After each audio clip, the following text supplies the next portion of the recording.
Oh man, you got to be shitting me.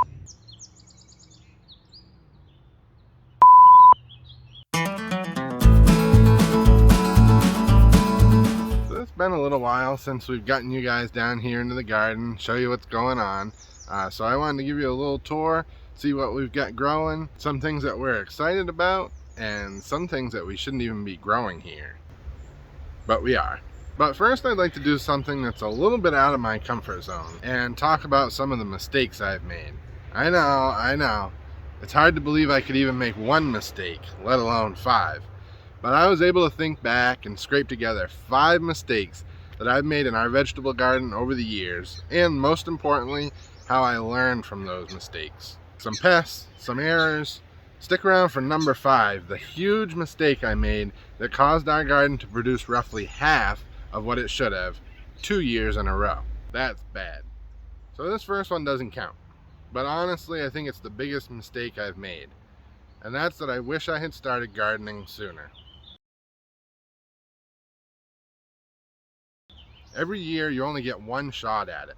So in reality, it's a pretty slow learning process. You can read all the books, articles, blogs, watch all the YouTube videos you want, but absolutely nothing can substitute for actually doing the work, getting your hands dirty, and making mistakes. I watched another YouTuber recently that has a pretty big channel and he's pretty well known in the prepping community.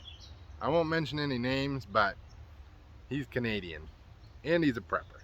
Love you, Nate. He's been doing some gardening videos lately with an expert he brings in, and in one of his videos he said something along the lines of, even if you're not gardening right now, if you educate yourself about how to garden, you'll be all set when shizzy hits the fizzy.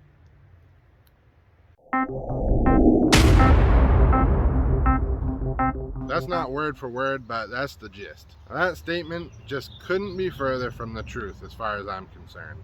And it angered me so much I couldn't even watch the rest of the video.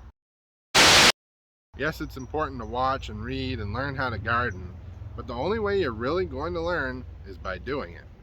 You're going to make mistakes. Everyone does. But it's better to be making those mistakes now rather than when your life may be depending on that garden. Now, I know not everyone has the property or the time for a garden right now, but you can start small and you can scale it up from there. If you can take care of one tomato plant, chances are you can take care of 40. It just takes more time. But you really need to be doing it, getting dirt under your fingernails, and being out in the elements to really learn how to grow your own food. Okay, so mistake number 1 for real this time. The first mistake on my list was in our first year's garden, and the mistake was not defending our cabbage plants from the dreaded cabbage moth quickly enough. In fact, when our brassicas first showed signs of leaves being chewed, I had no idea what was going on. So after waiting a few days to see what would happen, spoiler alert, they got even more damaged. I did some research and found cabbage loopers had invaded my cabbage plants, Brussels sprouts, and the cauliflower. We picked off as many as we could, but they were everywhere. Then I realized that's what those pretty white moths were doing. They were laying eggs all over the place. So after some more research, I found out that BT could be sprayed on these plants. That's what it's called, but I can't pronounce that. And it kills the worms and it doesn't harm the bees. The plants did repair themselves and pretty much made a full recovery, but they were in pretty rough shape for a while, which could have all been avoided had I just started spraying as soon as I saw these little buggers flying around. You just dilute it according to the label on the bottle, then you use a spray bottle or an actual sprayer to coat the leaves of the plants and pay particular attention to the undersides of the leaves. You want to spray at night as the daylight degrades BT, and you'll want to reapply every 3 weeks. Also keep in mind you really should reapply after it rains. So basically once you do spray with BT, the moths will still lay their eggs, but as the caterpillars emerge and begin eating your plant, they will ingest that BT and they'll die.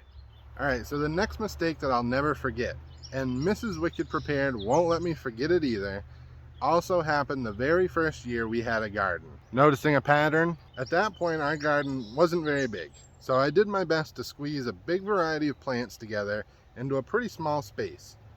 In doing so, I set up a trellis for peas, just like this one. We planted sugar snap peas for fresh eating right off the vine, and Lincoln shelling peas for canning. So on one side of the trellis, I planted a nice, neat, even row of snap peas. And on the opposite side, the shelling peas. They grew excellent. Boy, what a crop we had. But as they twisted and turned and weaved themselves into the trellis, it became very hard to distinguish the two varieties. And let me just say, shelling peas just aren't quite as tasty as those sugar snap peas when you eat the whole pod and all. So I learned from that, and the following year and each year after, each variety has had its very own trellis. Also this year we planted this variety of peas called telephone pole peas. And I'll tell you, they definitely live up to their name. I'm 6'4", and they're just above my head now, and they probably still have a little more time to grow. So when it comes to peas, beans, slicing and pickling cucumbers, I do my best to keep them separate, or at the very least not planted directly opposite each other on the same trellis. That was kind of dumb. Mistake number 3 actually happened both our first and second years, because I had no idea it was even happening. Our squash and pumpkin plants were attacked by squash bugs and squash vine borers at the same time. The first year, about half of our squash and pumpkin plants just started wilting away, and they eventually died. I kept watering, nothing. Less water, no improvement. Fertilizer, no reaction. Fall came, the garden went to sleep. I figured I'd try again next year. But sure enough, it started happening again. As soon as it got warm out and the plants started to flower, yep, both of those bugs were back. But after a while, I did figure out the culprit, or culprits, and I discovered I could do something about it. I found a pretty simple method to prevent vine borer damage. They're essentially worms that go inside the stem of the plants, and they eat away at the inside and prevent water from flowing up to the rest of the vine. I used this method and saved most of my plants before it was too late. And this year I took these measures and implemented them before signs of any damage. So the first thing I did was I injected 1 milliliter of BT, the same stuff that we use for the cabbage moths, into each stem, about 1.5 inches above the soil, with a needle and a syringe. Now, hot tip, you can get these right at Tractor Supply. So just like the cabbage worms ingest the BT and it kills them, it works the same way with the vine borers. Now the second thing I did, I wrapped each main stem in tin foil, which gives the plant a little bit of body armor that the vine borers definitely can't get through. Foil really should be enough to protect the plant, but I like the idea of the BT just as a backup. And if a borer happens to already be in the plant, you hope that it'll eat the BT and it'll just die inside. There's also ways of, if you know you have a borer inside, you can slice it open with a razor blade and get the actual worm out. It's pretty gross, and I don't have any to show this year, but you can look it up and you can find all kinds of videos on that. As for the squash bugs, these things are really nasty. They'll suck the nutrients right out of your leaves and the stems of your squash, pumpkin, and melon plants. We've gone years just picking them off by hand and throwing them in a bucket of water with soap in it, which does the trick. But I just discovered a trick literally just a few days ago that is absolutely changing my life down here in the garden. Yep, that's a vacuum. Handheld vacuum. And squash bugs and unwanted pests pretty much don't stand a chance against this thing.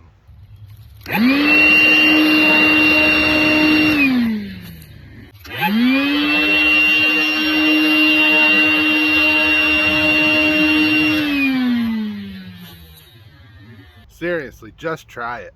I have all Makita power tools, so I like using this one because all my batteries are interchangeable, like in drills and saws, and then I got this cool little vacuum. It's powerful enough to remove the bugs, but not so strong that it'll rip the leaves off or pull the whole plant out of the ground. Works pretty good in the truck too. You can buy just the vacuum with the battery and the charger as a whole kit, but if you do have Makita tools, you can buy just the vacuum and then all your batteries will fit in it, as long as it's the 18 volt. So this is one of our pumpkin plants right here, and as you can tell, body armor installed. She's nice and safe. Hopefully it won't get chewed into. Hopefully we'll get some decent pumpkins out of it. One thing you might have noticed is this year I covered my garden with straw as a mulch. And it may or may not make the list for my next video about gardening mistakes. I don't know, I read good things about it for water retention and suppressing weeds, I had never done it before, so this is the first year. But it also gives all the little pests really convenient hiding spots, which isn't ideal. Squash bugs, snails, slugs, all those little critters, they seem to be hiding in the straw. So we'll see how it goes. I may rather end up pulling weeds and water more rather than deal with even more pests than usual. Mistake number 4, and it was a big no-no. It still keeps me awake at night thinking about it.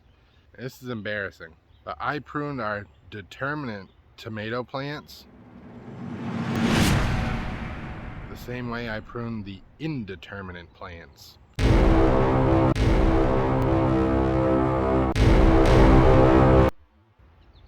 What an idiot. I'm thinking of doing a video on pruning tomatoes soon if anyone's interested, or maybe even if you're not. But it's one of my favorite chores in the garden, and I've had great results with how I do it.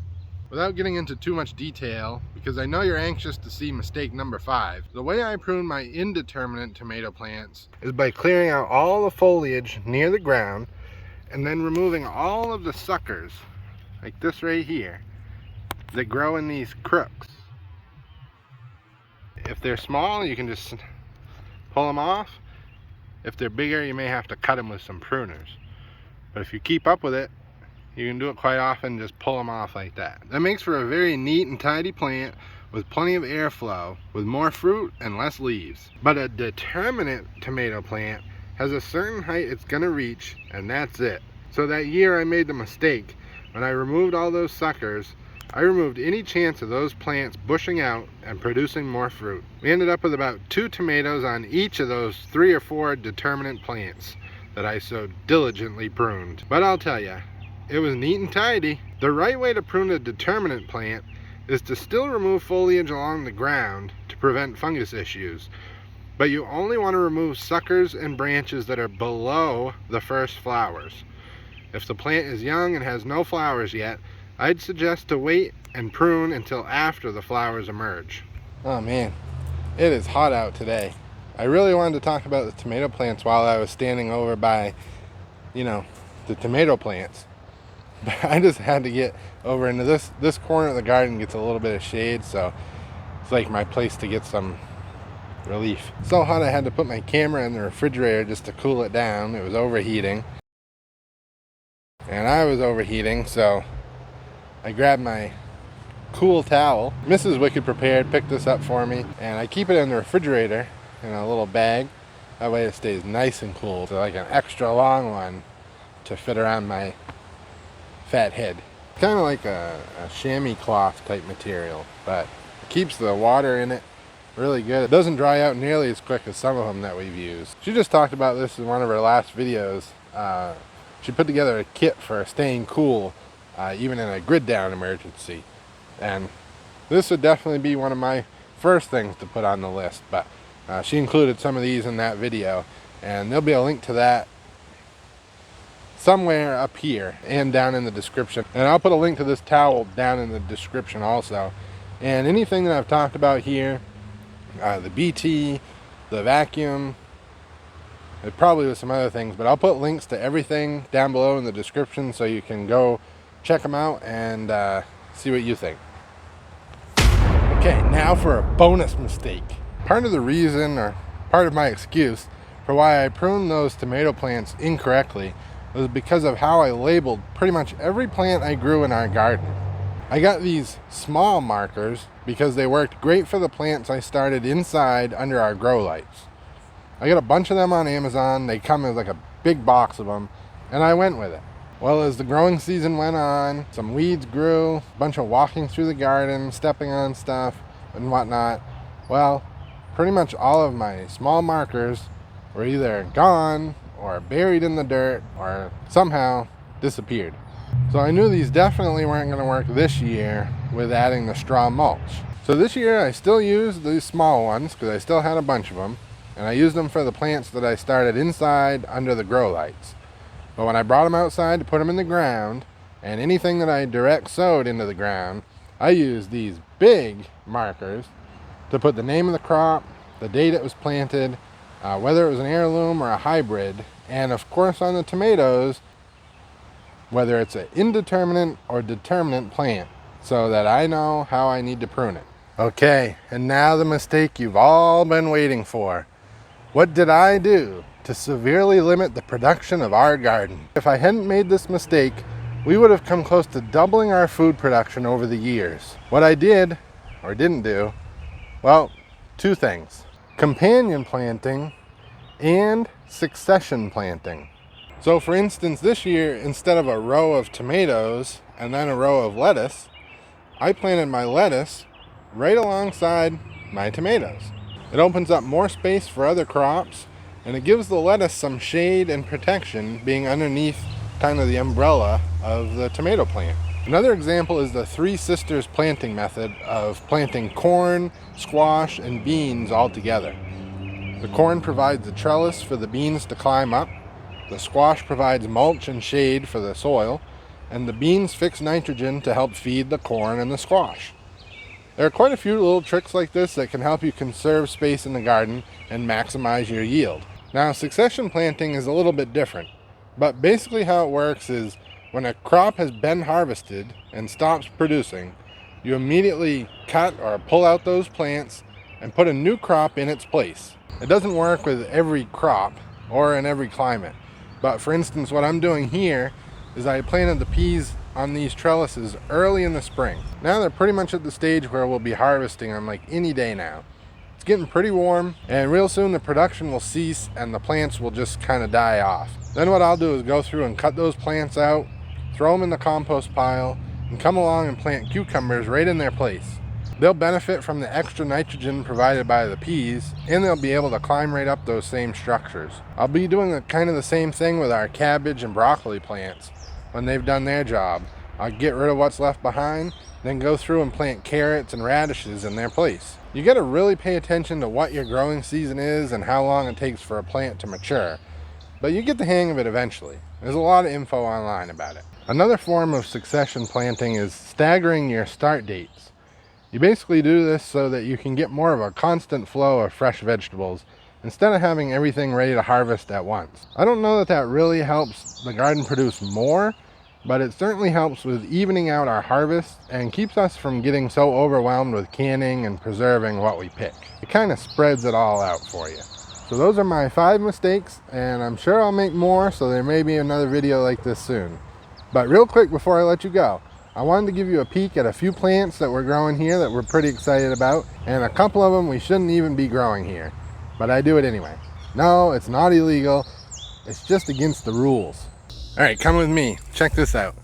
It's very hard to walk through a garden while holding a camera and not step on anything important.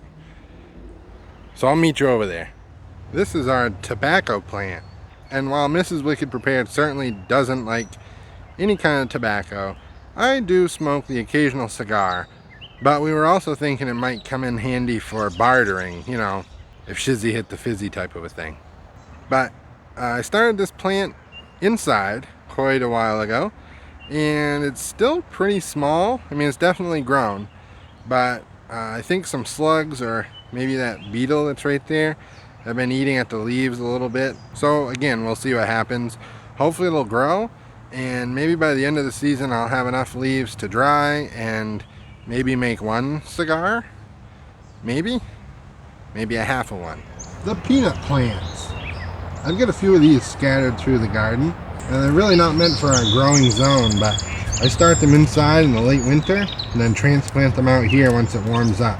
And I've had really good luck over the last couple of years. I'm sure I don't get quite the amount of peanuts as they get in the south, but it's kind of cool, right? To grow peanuts right here in Maine when they said it couldn't be done. And then right next to that,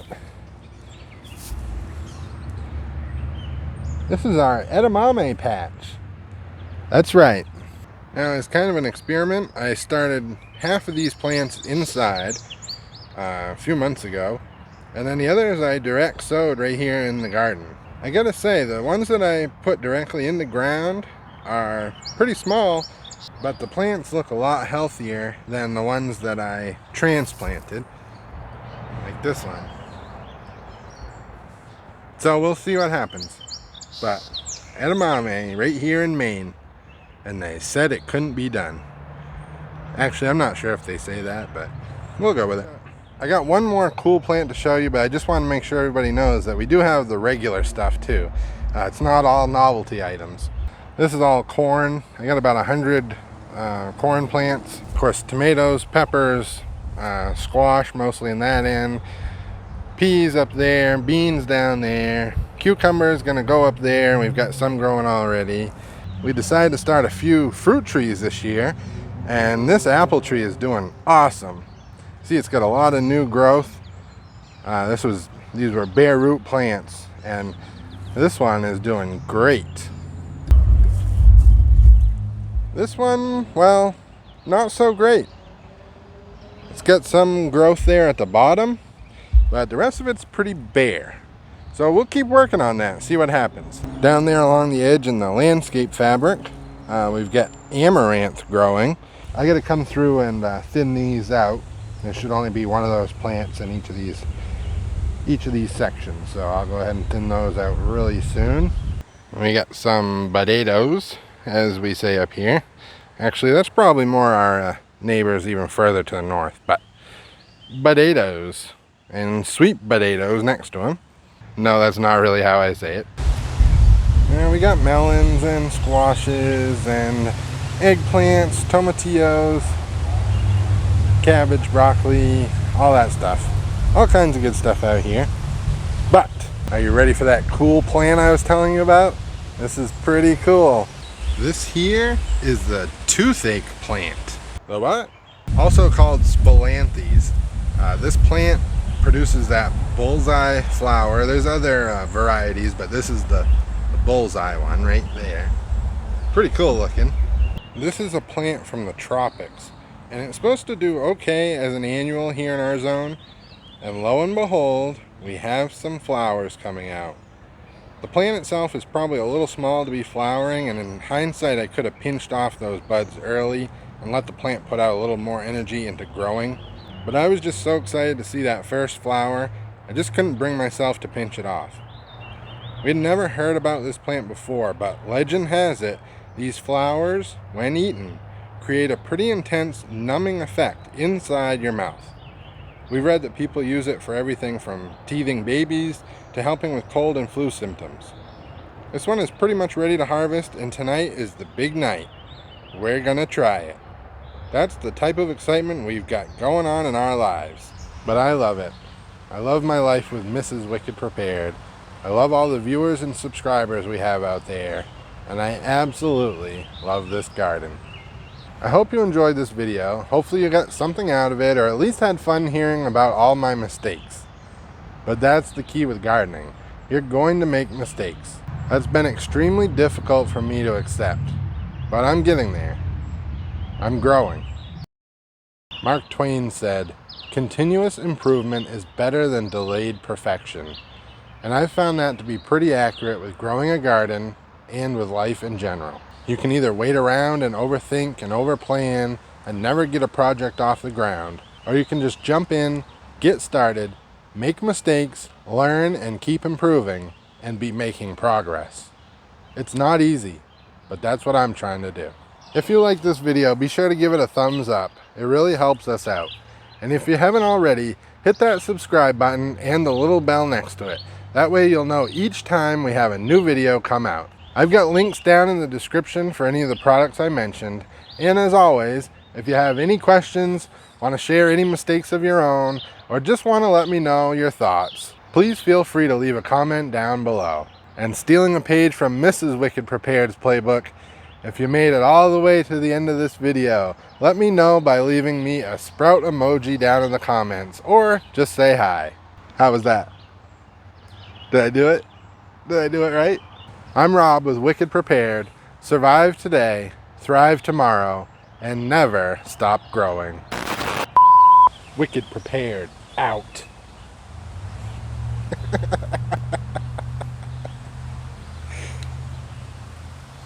Oh no.